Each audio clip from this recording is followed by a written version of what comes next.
Okay, so my 4 categories are, I consider myself a fairly experienced organist. Raise your hand if this is you. Okay, awesome. I consider myself an organist who's not quite as experienced. I do the job, but I'm not quite as competent. Okay, cool. I like to play the organ. I have some keyboard skills.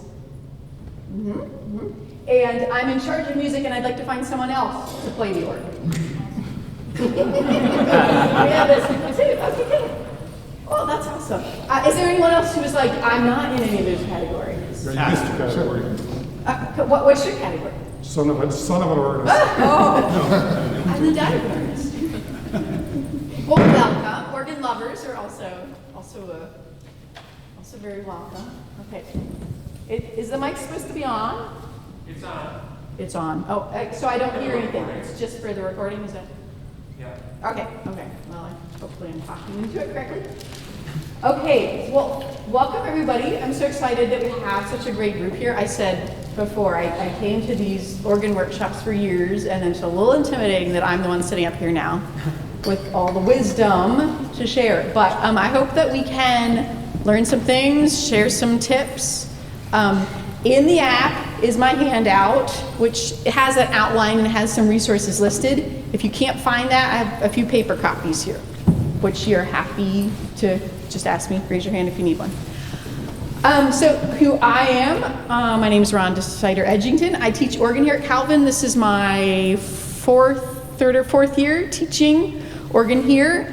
My organ students here at Calvin are all, they would be maybe in the second category of what I went through, right? They're not organ majors, they are other majors. They think the organ is cool, they think the organ's fun. Maybe they have organ at their church, or they like to have organ at their church. They can picture themselves being a part-time church organist, maybe helping out at their church, maybe making money in grad school. And I'd say most of my career I've taught organists like that. So I feel like I understand the mentality of a lot of us who are like, oh, I'd like to play the organ, but I do not have hours every day to practice, and I don't have lots of advanced degrees. That's a lot of us out there.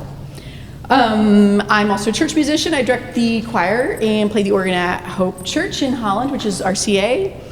It's kind of a mid-sized church music program, and that's where I've spent most of my life as well. Not gigantic, many full-time people with unlimited budgets, but kind of the kind of churches where you're hoping the one tenor is going to show up, and you know what I mean, right? So. Oh, the other thing that I am is an evangelist for the pipe organ, which hopefully we all are now, because, in churches and in general culture, the pipe organ does not have the cachet it used to have, and there's lots of reasons for that, and we're not going to fix any of them, right? This is just what we've inherited. A lot of Calvin organ students, or Calvin regular students, if I play the organ in chapel, maybe they've never heard the organ, right? Or they're like, oh, what is that? That's weird. And same with general, how many people have you met where you said, I'm an organist, and they're like, wow, I've never met an organist before, right? That happens a lot too. So I like to picture in all the kinds of places that I'm trying to get people excited about the organ, right? I like to volunteer. Hi, Dan. I like to volunteer to play for chapel here at Calvin a couple times a semester, drive up, make the trip, because I think maybe there's going to be one student sitting out there who's like, oh, I didn't know the organ did that. That's kind of cool, right? If I'm playing an organ concert, I like to try to think of programs that are going to be exciting for people, talk about the pieces, and get people saying to me, whoa, I didn't know you could do all that up there, or I didn't know the organ could do that, right?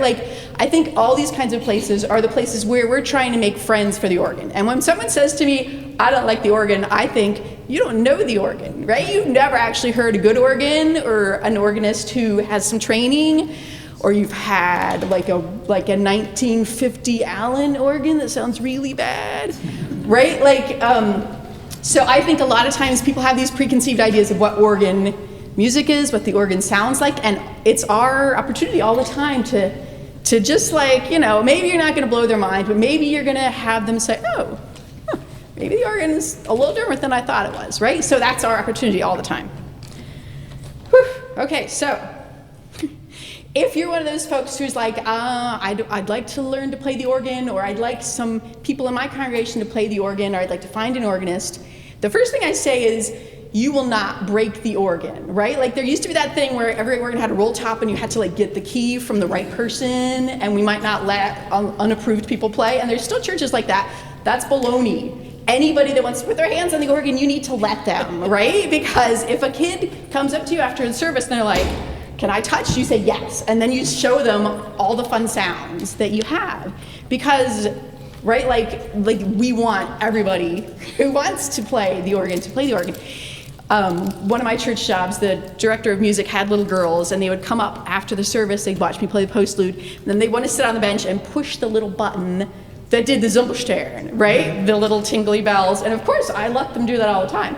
You know, they're not organists now, but they were excited about that. And anytime anybody's excited, you need to be like, yes, yes, here, let me show you. So even if you're like, I don't understand the organ, you will not break it. You turn it on, you try some things out. Okay, that's my first point. I wanted to talk generally about sound. Some of you know all of this already, but I just wanted to go through a real fast kind of glossary of basic organ sounds. And I have on the top of the organ there some organ pipes, because not everyone knows what these look like, you know. My dad was also an organist, and somebody made this for him, which is why, you know, it looks like it's from 1965. So most organ pipes are called flue pipes because it's like a chimney flue. The air just goes all the way through like this. My kids used to blow on these until an organ builder told me they're made of lead and you shouldn't actually be putting your mouths on. So you can't do this thing, all right? So the air's going straight through that. You know, there's metal pipes up there. There's sometimes wooden pipes. Okay, I can't blow on very well. Yeah. Most of the pipes are flue pipes. I'll talk in a second. I'll play the different kinds of flue pipes. We also have reed pipes, like this. And if you've ever played a double reed instrument or had a friend that played the bassoon or the oboe, you know there's a reed inside there that the air goes over. And it's the same thing with this. This one sounds awful. But there's a reed in there. And this little tuning fork here can go up and down, can change the length of the reed, change the pitch of the reed. So, you know, these are, of course, kind of a mid-size. There's teeny tiny pipes. There's pipes, you know, well, you can see them, right? Like pipes gigantic size. That's what we got inside there. So of our flue stops, principles are the building block of organ sound. If someone's playing a hymn, they're using principles, most likely. And this is kind of the foundational big organ sound.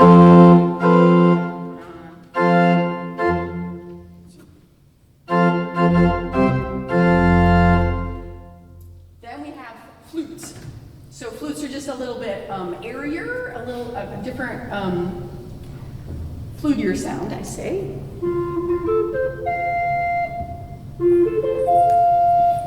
So, one of the tricky things about organs is every organ is going to have different nomenclature for what these different sounds are. So, I just call them principles. On here, they're called diapasons.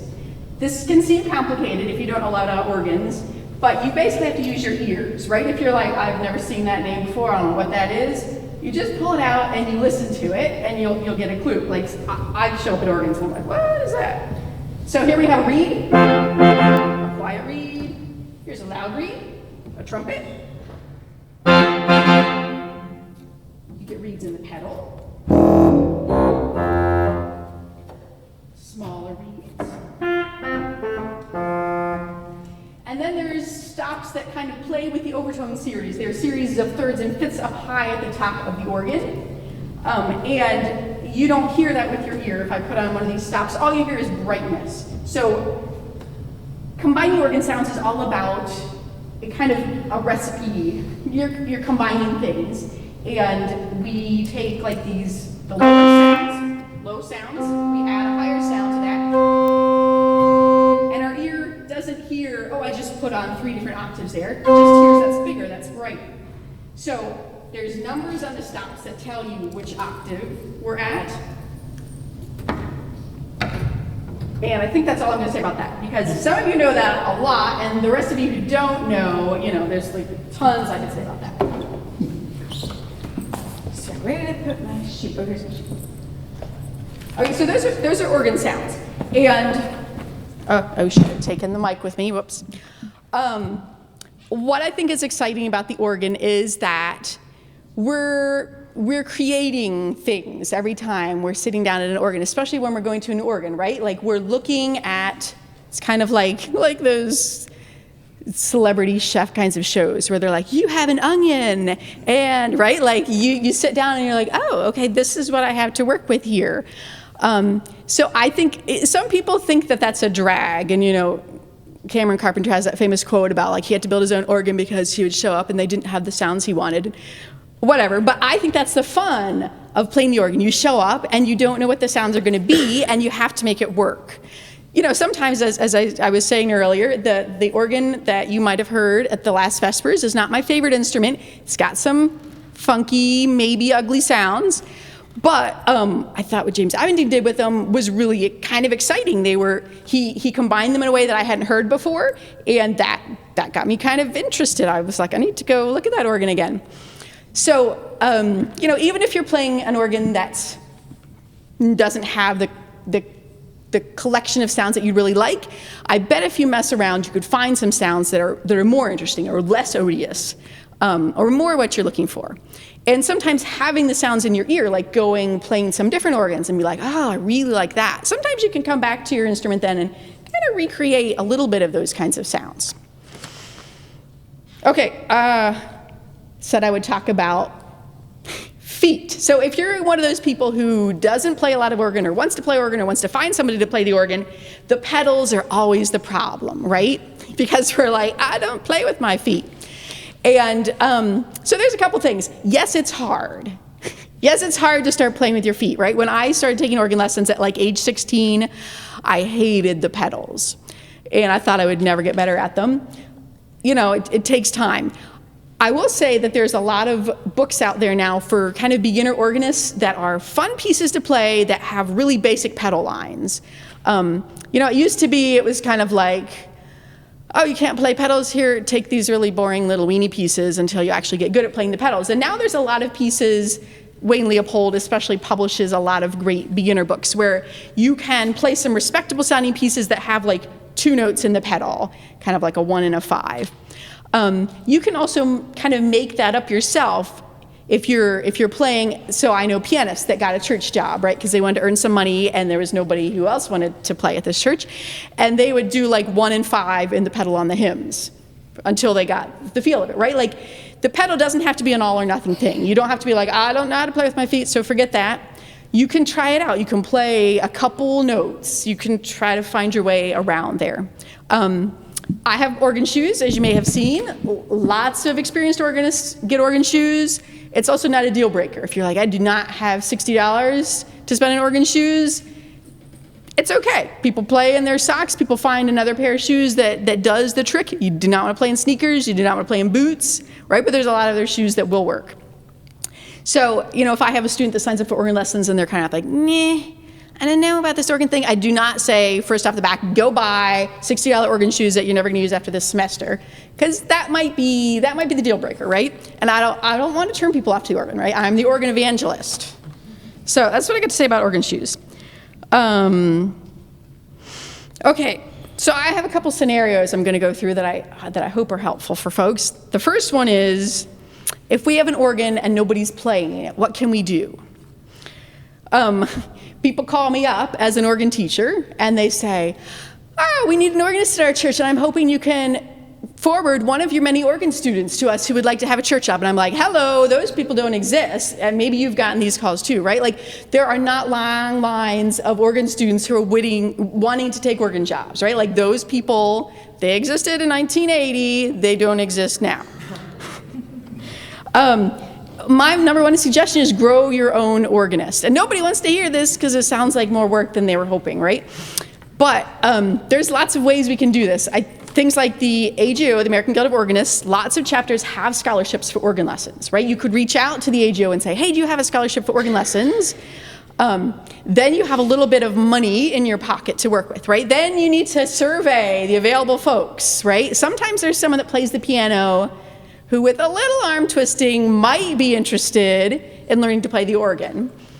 I've taught people who were the most qualified person in the room, and they ended up being the organist, right? So there's people like that.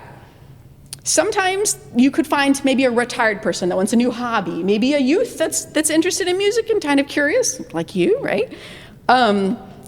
Maybe there's just somebody that wants kind of a little part-time gig.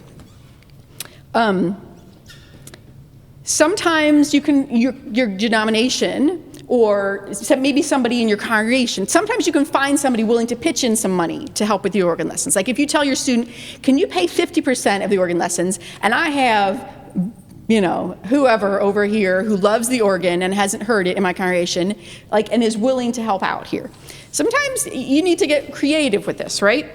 Can you work out some kind of trade? Like maybe there's an organist in your community who needs practice time. They don't actually want to go to your church, but they do need practice time, and maybe they would play once a month to practice on your instrument, right? We were talking in the Grand Rapids organ chapter about people who needed organs to play on, and what drove me crazy was the churches who were like, no, you can't use our instrument. Actually, we're looking for an organist, though. Do you know anybody? And I'm like, hello, right? We need to start expanding our brains here. If you want organists in your community, you need to let people use your instrument. And it's sitting there, right? Most of the time it's just sitting there, most of the week. Okay, yeah, maybe you can encourage organists who aren't members of your congregation, and maybe we can pay it forward, right? Maybe you're gonna let somebody practice on your instrument that's not gonna play, but maybe they're gonna go out in the world and play somewhere else. Encourage somebody else to play the organ, right? We're all trying to be organ evangelists, right? And every way that we can do that, I think, is helping. So, my scenario 2 is if you have a pianist who might be interested in playing the organ or a not very experienced organist. Sometimes it feels really intimidating. And if you're like, hey, can you play on Festiborg on the organ with the pedals? That's tricky, right? There's a very tricky pedal line going. You have to be a pretty confident organist to play something like that. But I think there's all kinds of ways that we could use an organ even if we have someone who's not very experienced. Say if you have a youth in your congregation that plays the piano, and you could find some of their Bach piano pieces, and you could set them down at the organ, you could pull out some stops for them, they could play a little prelude, they could play an offertory, everybody would be gaga about it, right? You could do that kind of thing. If you have a church that has a worship band and they want to do kind of a blended kind of worship, there's congregations that really love having kind of the chords, with the organ. And I think sometimes we can think a little bit further with that. Like we've all heard that kind of the background kind of synth kind of chords on the organ.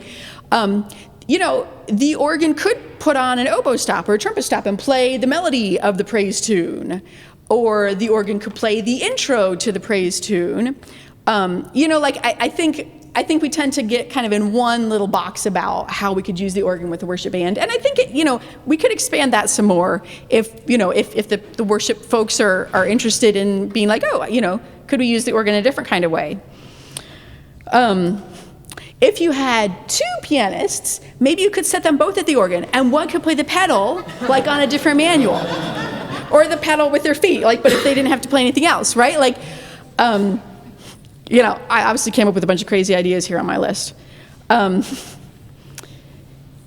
thing that I like to do, and if you stay for my Vespers, you'll see I'm doing this with a couple pieces, is there's lots of organ pieces where, say, in the pedal you're playing the melody, or you're playing a little accompaniment thing and then the melody comes in. If you had an instrumentalist in your congregation, wouldn't have to be somebody super experienced, a high school player or somebody that just plays for fun. You could split up your organ piece. You can presto make it into a 2-person piece. Now the organ piece is not as hard. So if you had some pieces like that, Pachelbel or something, that you wanted to give to a budding organist and say, hey, you don't actually have to play all this. I'm going to give part of it to this person over here. Okay, and I mentioned Wayne Leopold. So if you have somebody in your congregation that's interested in organ lessons, I'm in love with his first organ book now. I used to use all the hardcore stuff, the Gleason and the Davis. For one thing, those are really pricey. Again, oh, hey, you want to spend $100 for this book that contains a lot of pieces you might not play. Whereas the Wayne Leopold has a lot of easy, hymn-based kinds of stuff that you can sit down really quickly and start playing as a budding organist. It's a lot more interesting. Can you say that name again? Oh, yes.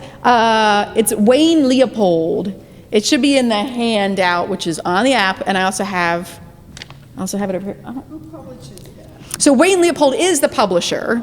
Okay, so the first organ book is kind of a good-sized one. He also has lots of kind of beginner compilations that are like hymn-based things. So I'm a big fan of that. Now, my scenario 3, I'm an adequate organist, but I don't have much time to practice. Of course, that's all of us, right? Like, none of us have as much time to practice as we want. But, so like I just said, if you could find an instrumentalist in your congregation and split up an organ piece where they're playing part of the melody line. So I mentioned my dad was an organist. This is something he did. Whenever he played a piece in church, he wrote the date in the corner. I don't know if you do this, right? The beauty of that is you could start to bring them back. You know, you have to decide. Like, he had like a 3-year rotation. You could do a 1-year rotation, right? Who's going to remember you played that piece a year ago? Like the nice thing about that is sometimes I get in the trap of like, I have to learn a new piece now, or I have to pull out a new piece. And if you have the pieces that you know, and you're like, yeah, I played this so long ago, okay, I can pull this one back now. I love trading ideas with friends and colleagues. So sometimes you can talk to somebody and they'll be like, I love this collection for funerals. They're not hard. People love these things. You know, or if you're looking for a chorale prelude on a certain hymn tune, we're going to sing At the Name of Jesus on Sunday, my congregation doesn't know it. Do you have a prelude on that I could play beforehand, right? Like, we all have a limited amount of music in our library and limited time to be scrolling through the internet trying to find stuff and ordering stuff. So sometimes, you know, you're going to have a colleague that has something like that.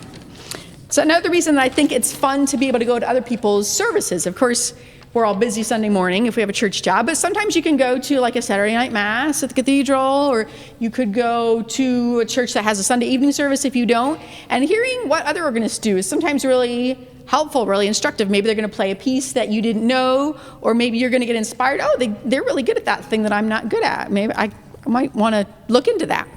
So we all don't have a lot of chances to hear other organists play, right? But if you do have a chance, obviously a conference like this is another chance to get inspired. I love going to conferences because I get really geeked about, oh, wow, that was a great piece, or that was really exciting hymn singing. That's true, although it's never as cool as being in the room, right? I have a big list of resources for finding new music on the app. I'm going to go through some of them. The number one, if you don't know it, IMSLP, I always forget what it stands for, right? It's downloadable organ music. Most of it is in the public domain, so most of it is Baroque music. But you can find all kinds of stuff on there. And especially, you know, I'm told now that, you know, no organ student will pay money for Bach or Pachelbel because you can download it all. Of course, there are better editions, but that's a different issue. So that's a great place to go to look for things. And sometimes I've been like, oh, you know, I really wanted a chorale prelude on How Brightly Shines the Morning Star, and I know there was something somewhere, and I can't remember what it was, and you just type it in there, and oh, it comes up, right? Like, something you had somewhere in your music library, but you couldn't find. Carson Kuhlman edits for Lorenz, and they have something called the Organ Portfolio. You can get a subscription service where they send, you know, to your house, like a compilation. And Lorenz used to be really schlocky and really just like, whoa. But it's really pretty good now, like really accessible stuff, but like good composers and tasteful. And there's also, you can do like a download, like I just want that piece. So it's very kind of, you know, Monday night and you need to submit your title and you're not sure what to do. Really handy for that. You know, something that I thought of, because somebody just gave me a stack of these, is the parish organist. Now, of course, the parish organist was like, right, this is like very 1950s. And it's kind of like half Baroque music, half this really crunchy stuff that might not be, you know, anything you want to play anymore. But there's lots of hymn-based stuff in this. And I brought these boxes here because maybe you've had this experience too, where somebody calls you up and they're like, my grandma died and we've got boxes of her organ music. I get these calls all the time. And again, right, like I just brought these because afterwards, if you want to look through them, you can take whatever you want. And it's going to be half like horrible things you never want to play, and half like, oh, this is kind of fun, or I've been looking for this, or this is something interesting. It's the same thing with parish organists, right? So if somebody calls you up, I'm kind of a pack rat. It's like thrifting. If somebody calls you up and they're like, I get a box of music, I always say yes, and I look through it, and I'm going to find something nice, and then, the rest you can recycle, or you could take to the Goodwill or something. Yeah, and sometimes your local AGO will have more music than they know what to do with, like this, right? So if you're looking for music for a student or for yourself, I think also as boomers are retiring, right? Like this huge group of folks who played the organ, that's when the music, like, this is gonna dry up soon, guys. So we gotta take advantage now, right? As soon as those folks are gone, people are not gonna be giving us boxes of organ music anymore. So this is kind of the moment. This is why we don't have organists, but this is why we get a lot of boxes of free organ music. The other thing is the Augsburg Organ Library, which I forgot to bring one along. It's similar to this, but for the 21st century. So there's different thematic volumes, right? You get Advent, you get Christmas, you get Lent, and it's a big mix of stuff. So some of it's going to be pretty tricky. It's not going to be whip up for Sunday morning, but some of it is, and I find all of it pretty interesting liturgically. Okay, so experienced organists. Oh, let's see how we're doing for time. Experienced organists. I need new ideas, right? Like the challenge of being our Sunday morning organist is Sunday morning keeps coming, right? You had a great idea last week, and dang it all, if you're not supposed to submit something for the bulletin, you have no idea what to do. So I have a couple ideas, and these aren't all repertoire. I just went through kind of music-wise. My absolute favorite alternate harmonizations for last verses are by Noel Rothshorn. He has like 2 volumes. He probably has more, but it's like 100 last verses and more last verses. Consistently always good, right? Like once in a while the key doesn't line up with your hymnal, but it's pretty good about that. And they're just always tasteful. They sound great. People are excited about them, right? I have like some older ones, T. Tertius Noble, which is like my dad played. Right? That's awesome if you have like some gigantic cathedral and everybody's singing super slow, and they're also, hymn tunes nobody sings anymore. So Rothshorn is like my number 1 go-to for that. That's a good question. Yeah. John Ferguson also has some really nice volumes. His tend to be like a little more complex or a little more artsy. Sometimes you're like, I'm not sure that's gonna work, but sometimes it can be fun, especially if it's a hymn people know really well. I think a big challenge is, can we make our hymn playing more creative, right? It's really easy, if you've been playing hymns for a long time, to phone that one in, right? You got a lot of things to think about, and you can just sit down and play your hymns, and that's fine. Like some Sundays, that's what you need to do, and that's great. And then there's also those moments where you're like, wow, this is kind of boring, right? And so that's your challenge. Can you try something new? Can you challenge yourself to try something new, right? Like if you don't do solo out on a manual, right? Like which is you play just the melody in your right hand, you play alto and tenor in your left hand, right? Like that hurts your brain to learn, right? It takes a long time to learn. And then once you've got it, it's like some kind of tricky counterpoint. Once it clicks in your head, you are set. You have to, you don't have to go over it, but it's the greatest trick. I just love it. I use it all the time, right? It's good for hymns people don't know. You have like a big trumpet. It's nice for kind of funky, like Marty Haugen kind of stuff that you need to play in the organ that doesn't exactly work, but whoa, you do some kind of quiet flutes in the left hand and you got your melody on the principals, right? I use that one a lot. The one that I'm not good at, that I could get good at, that is fun, is doing the melody in the pedal, right? You solo the melody in the pedal, you got everything else up here. Again, it will hurt your brain, but you can make it a goal, right? Like you can say, I'm just gonna practice this on the hymns every week, and I'm not gonna make myself do it until I feel good about it. Change up your pistons. Oh, right, like we've set our pistons and they're good. They're good, but you could actually go through and be like, let me find some new sounds, and you don't have to do that every week. Maybe you want to do it for Easter, or maybe you're like, Advent, I'm going to switch up my pistons. But I guarantee you can find some new sounds on your organ that you didn't know were there if you just sit down. Someone is like, erase them all. I don't know if I would do that. But, you could set up a new level, right? So find some new pistons. You could try something you never do. Like, the whole like modulating up to the last verse. I never do that, and too much of it is, in bad taste, but once in a while it's kind of fun, and if you never did it and you did it, your congregation will be like, what was that? Yeah, they would think that was kind of cool. Or like an interlude between verses. Every once in a while, if I'm feeling really creative, I'll go through and try to plan a little improvisation from the offertory anthem to the doxology, and people just acted like it was, they were just blown over. And I thought it was really pedestrian, right? I'm not a great improviser. That was nothing amazing. But because I didn't do it usually, and it, people just thought it was really fun. There's always if you want your congregation to get to know a new hymn, say At the Name of Jesus, if you're I just love that tune, but we don't know that. If you can find a prelude or postlude on that hymn, if you can get it in their ears, right? Another thing you can do is work on improvising. So I'm not a great improviser. There's that kind of the Bible of improvising, the Jerry Hancock book on improvising, right? But it doesn't have to be that complicated. You can sit down with the hymnal and come up with one technique. A kind of fun thing is to think of a piece that Say there's that Brahms crowd prelude where it's one phrase on the great, then we do another phrase that's quieter on the swell, and then we do another phrase that's even quieter on the choir. You can take a technique like that, or say an Orgel Buchlein piece, right? Come up, take the little gem, the germ of the compositional idea, and use that for your improvisation. You can also just be I'm just oozing around here. I'm oozing on the strings. I'm playing the melody in my right hand. You can try that during communion, and if it wasn't amazing, nobody cares.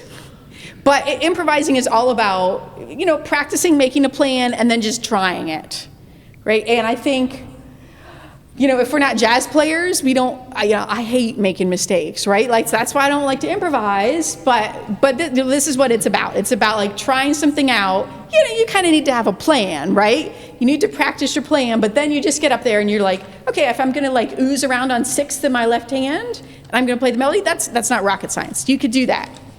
And then you go to Jerry Hancock if you want other ideas. Okay. For everybody, if you don't know your hymnal well enough, I just love the hymnal. I'm kind of a hymnal nerd. I grew up the child of church musicians, and anybody that works in a church knows if there's a child of someone who works in a church, you spend a lot of hours sitting around a church, right? You were at church on Saturday morning when they're playing the rehearsals, you're at church early on Sunday, you're at church late on Sunday. And what I would do is I'd get out the hymnal and I'd just start playing hymns. I especially liked looking in the index. Let me find the weirdest hymns, because I thought that was the most fun, right? They got a Duke Ellington hymn in there, what is that, right? So I think there's so much fun stuff in our hymnals that we don't tend to know about unless we get curious. So you can use your indexes, right? I might be preaching to the choir here, but there's all kinds of indexes in the back, right? There's not only the tune index, there's a meter index, right? There's topical indexes, there's scriptural indexes, there's source indexes. So if you're what are all the African hymns in my hymnal? You can look them up. Or I was a kid, what are the weirdest things in the hymnal? You could do that too. So I think too, if you're a music director and you have a choir and you don't have a huge budget, or you don't have a lot of people, you want an easy anthem, bam, your hymnal is going to have something fun, maybe a 4-part kind of African thing that's really repetitive and fun, or a hymn that you'd love the congregation to get to know. I just think the hymnal has a lot of resources that we kind of forget about. And along those lines, if you don't know hymnary.org, since this is Calvin, we need to talk about that, right? Wow, there's so much stuff there. Not only can you find info about a hymn, right? So you want to introduce a hymn, you can get some biographical information about the hymn writer. If you don't write music notes in your bulletin, you should. I don't write them every week by any means, because that's a lot of work. But if I got some kind of crazy postlude, or we've got an interesting offertory, or I'm just people will geek out about this as soon as they know X, right? I write that up and I have it in the bulletin, and I'm surprised how many people look, but they do. I don't know when they're reading all those notes in the back, but not my problem. So hymnary.org not only has all that kind of stuff, but I just discovered this recently. If you're looking for a crowd prelude on a tune, They have, like, you can do one click, right? Bam, it's at your door. I don't know how they work that out, but you can like order anthems or organ pieces or organ instrument stuff. It's all linked on there now. So that's pretty cool. They also have bulletin blurbs. Bulletin blurbs. Whew. All right, there you go. Okay, pipe dreams, right? If you don't listen to pipe dreams, so this is like going to conventions for free. Right? And I mean, the thing is, we all forget about it. Oh, Michael Barone, yeah, he's awesome. I love pipe dreams. I don't listen a lot, but every time you turn it on, there's going to hear some cool piece. Now, maybe it's not a piece you're going to ever play, right? But you can also, thematically search. Sometimes you can search for, like, does he have anything by, whatever. I love, William Bolcom. Or what, you can search that way. You can also just throw on a program, and sometimes you'll find a piece that you think is really interesting, or a composer.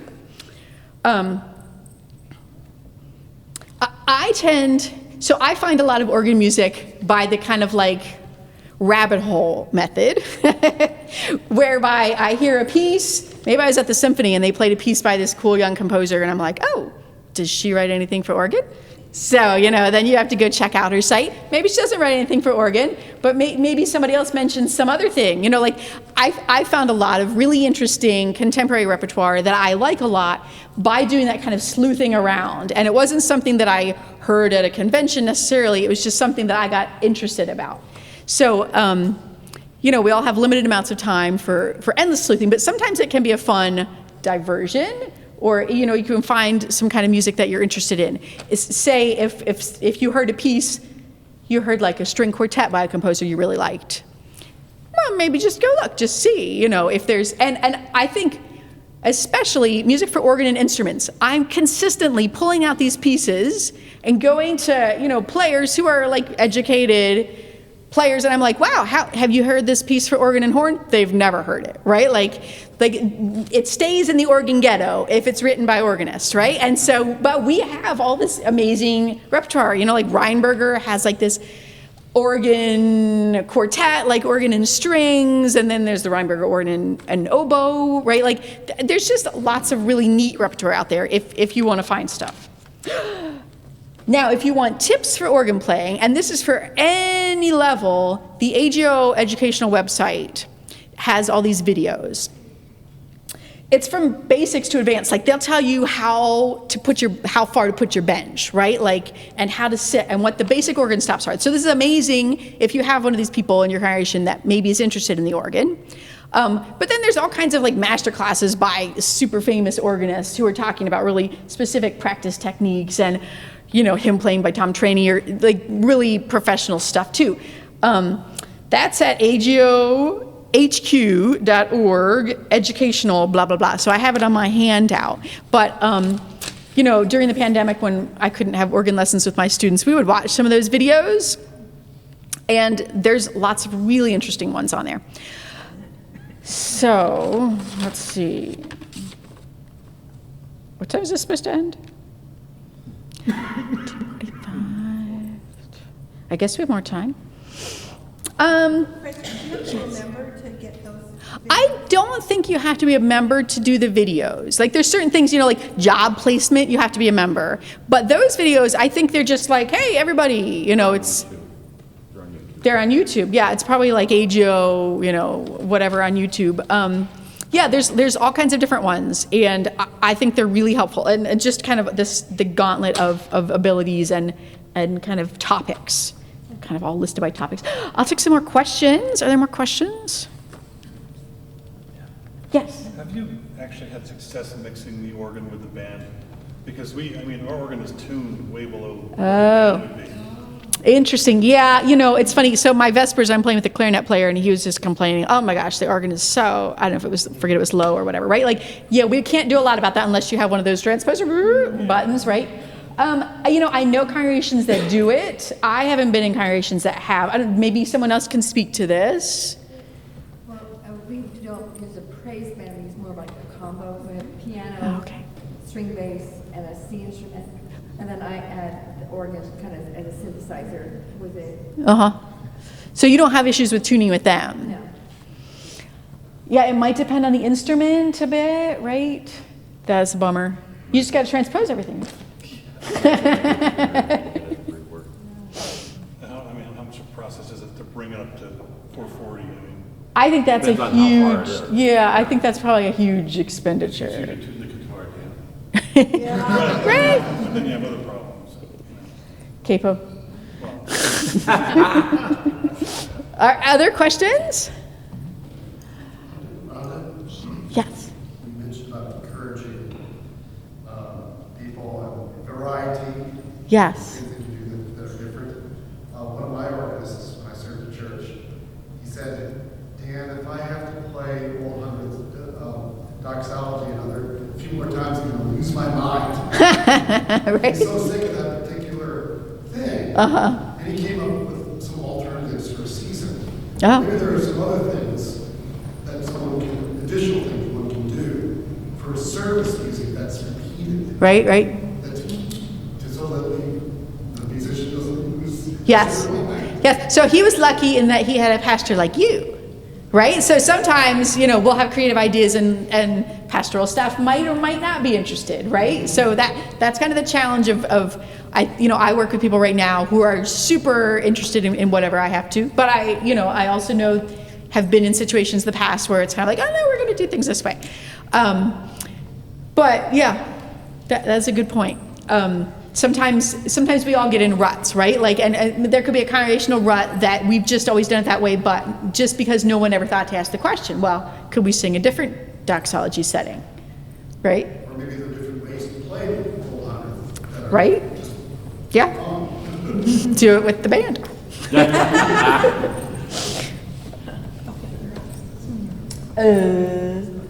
More questions? Yes.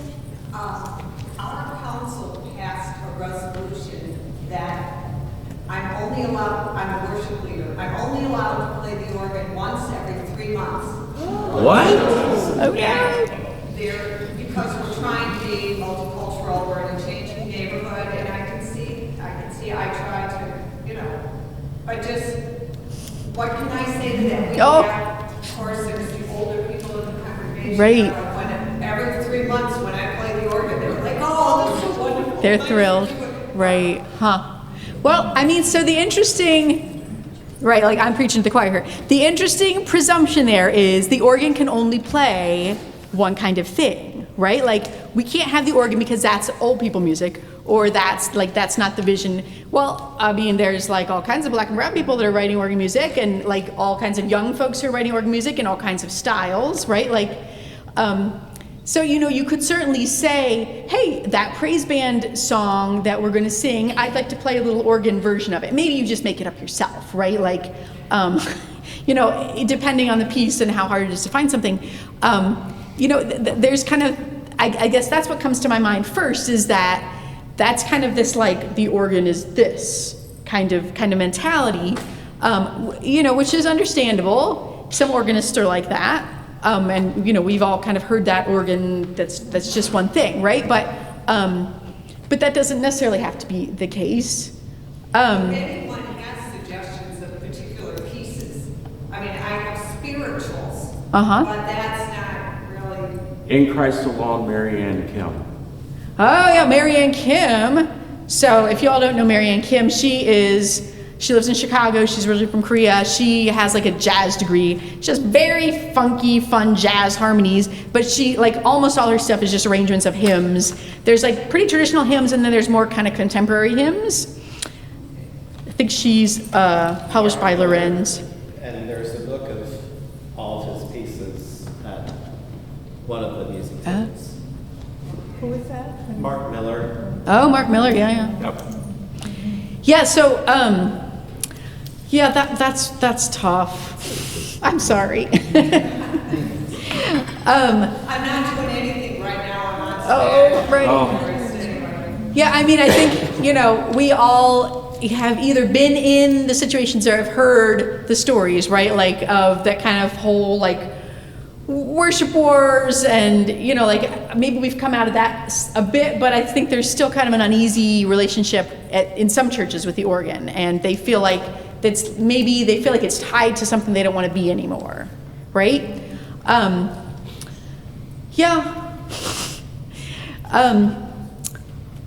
Does anyone else have any wisdom about this topic? I would play organ for like a prelude, and the rest of the service probably piano. Just open and close with the organ, I guess. Right, uh-huh. The service, piano or band or whatever. Right. Yeah, you know, it's funny that, I mean, again, I don't think it needs to be an either or, like, well, like, what, could we just have like one little organ part of the service, right? Like, could the organ play the postlude, but everything else is, there's obviously some personalities on your council that don't see that way. There's a stigma. There's a stigma, yeah. Yeah, and that depends a bit on the politics of the church, right? Like in some places, I think you might be able to get kind of a groundswell of folks who like the organ, to present a case, but in other places that's not going to go over, right? Or certain folks have made up their minds. It could be worth asking if there's a different opportunity when the organ can play. Like, I don't know, depending on your time and availability, right? Like, could I do a Sunday evening hymn sing with the organ once a month? And then anybody who doesn't like the organ did not have to show up, right? And folks who do love the organ who are missing that kind of can have a chance. It's not solving the problem, but maybe it's giving an outlet for some more organ music and for the people who do love the organ to show up. You're welcome. Other questions? We have a really good singing congregation, and it's always been my thought that the organ supports singing better than, because it's a wind instrument. But is there any writing or documentation of that anywhere? Is anybody? I mean, I've always just thought that, but I don't know that. Right. That's just been in my brain. David Sherwin let the people sing. Sure. Okay, David Sherwin. Uh-huh. There's a seminary professor in Philadelphia, he was my organ prof at Northern Michigan University. I can't remember his name. Don't tell him.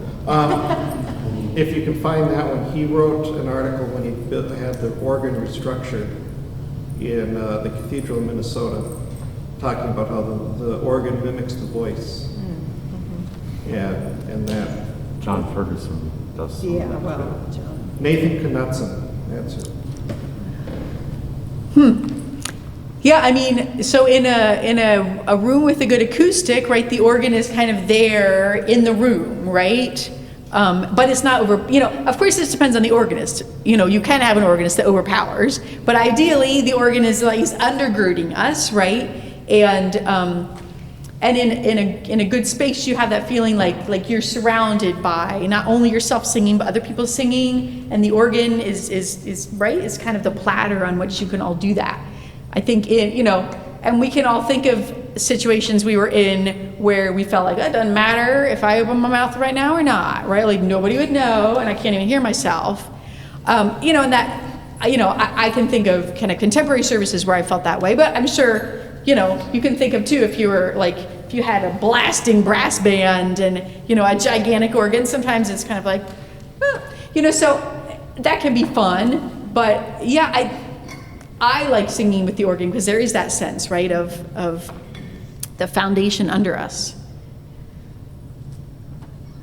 Other questions? Can you talk a little bit about this instrument and sort of registrations that you, especially, I know you told us a little bit about the sugar. Oh, right. But I know this is a Dobson. Right, yeah, this is a Dobson built in, I have to look at the plaque, 1989. I would say, tonally they were going for maybe a bit more of a Baroque kind of sound with this instrument. It's 3 manuals. I could play something that I'm going to play. Let's see. I was going to give a few, since I'm not really supposed to talk in my Vespers, if you're coming to my Vespers, I was going to say a few things about what I was going to do there. There's a few pieces that I'm using as preludes to hymns that we're singing that I'm doing just like what I said. I'm cutting the piece up and I'm giving the instrumentalist, whether it's the pedal line or something my right hand's playing, giving them the melody lines to play.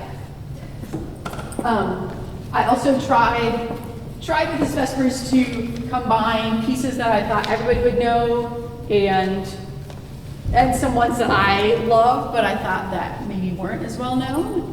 It was supposed to be, you know, go through Holy Week and Easter, so we're seeing that kinds of stuff. I'm trying to read my notes here. You know what I thought was interesting, if you were at the Vespers earlier, when he introduced At the Name of Jesus, he did that thing where he played it all just on the octave, right?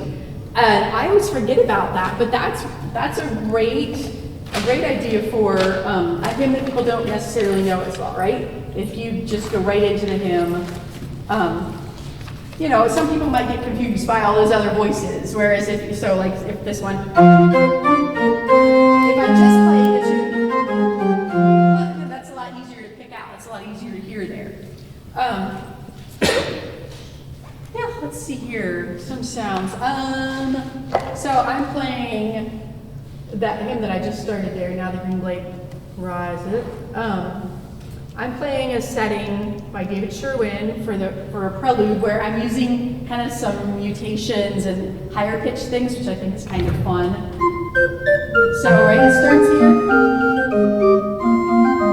That's 8-foot and 2-foot flutes. So it's kind of, if you leave out the 4-foot in the middle, then it has this fun kind of little hollow sound, right?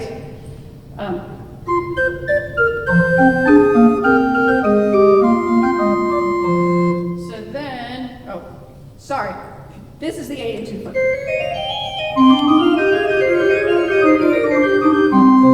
This one was the 8 and the Nazar, the 2 2/3. So if you're not an organ person, this is one of those stops that includes the 5th or the 3rd. And then here we're on the sol with the mixture.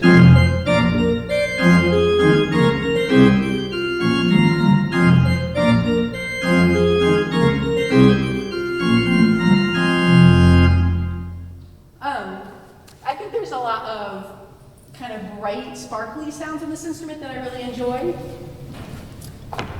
One of my other intros is by Healy Willen. This is like one of those composers that you will find in the boxes, right? In the boxes. Yeah, he's Canadian, and again, you know, like some of the chorales in here you do not know, and nobody sings anymore, right? But there are some that people know, and so this one is on Good Christians All Rejoice and Sing. On this instrument we have, you know, like one of those little computer levels so that different students can all set their own pistons and stuff. So that's very handy. You know, if you have a really new organ, you can have like 100 levels of memory, right? Like, and all kinds of pistons for everybody to set. You might have an organ where you have like 8 generals and that's all, right? So I think there's kind of like every variation of that now. You know, you might have a sequencer and a next, and you can go through like a gazillion levels, or it's like you just have what you have there.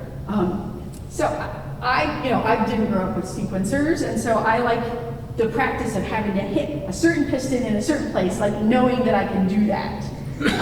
I think some young kids nowadays, they get sort of the sequencer, right? Like they're not used to having to search for a piston, and that's the real world. Sometimes you've got to find 10 and not know where it is.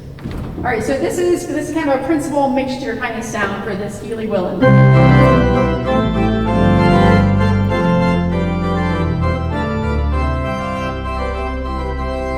And then usually that's where the melody would come in on a trumpet, but I don't have to worry about that because I'm having my trumpet play.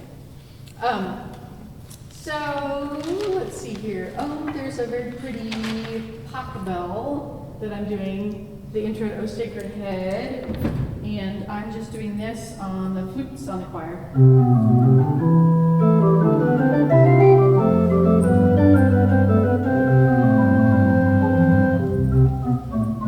So for the Vespers, I have a trumpet player and a clarinet player, and that's like a little bit weird, right? I partly did that because in our congregations, we will not have the perfect combination of instruments ever, right? You're gonna have whatever you ended up having. And so, yeah, you know, trumpet is great, but you don't always have trumpet. Sometimes you've got a clarinet player. So I thought it would be kind of fun to use both of them, and that, you know, ended up being the colleagues that were available and interested to play with me. That's kind of how I ended up with that. But I, you know, on some of the hymns I'm having trumpet solo out the tune, and on some of them I'm having the clarinet. Some of them they're kind of going back and forth. I think we get in our heads certain kind of combinations, trumpet and organ, say. But lots of instruments sound really good with the organ. You know, I played bassoon, French horn, saxophone, right? You can put all kinds of things together with the organ and get really interesting sounds. So Any that don't? Like, I've had trouble with flutes. yeah, well, I think, you know, flutes can get covered up by the fluty sound of the organ, and also there could be kind of some tuning issues too, right? Yeah. I mean, I have a flute player that I play with who's very good, but flute can be problematic. That's true. If you have an instrument, they could play along in the alto line of a hymn, right? Like you don't have to have a specially written descant for them to play. Let's see here. If I put on some reeds here, you know, here's some reeds. Let's see how in tune they are. They were just tuned. I think there's that right here.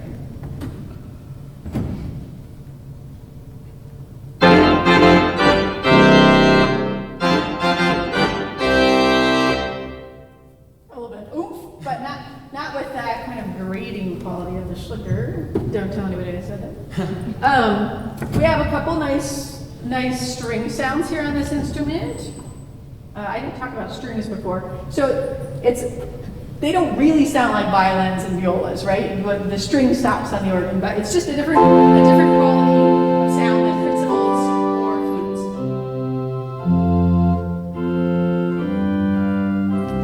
And then maybe a thinner sound. So every organ, the different manuals correspond to kind of different rooms of pipes, and you can combine the rooms or you can kind of keep them separate. So 3-manual is a good sized organ. Lots of churches have 2-manual organs. You can play a perfectly adequate service and lots of repertoire on a 2-manual. I guess that's about all I've prepared. I hope that was helpful for everybody. Yeah. Again, I'm happy to chat more or to answer more questions. You can come up here if you want to try anything out. You're welcome to look at the instrument. Oh, and there's my boxes of organ music here. Yes. Oh, I got the paper right here. Yes.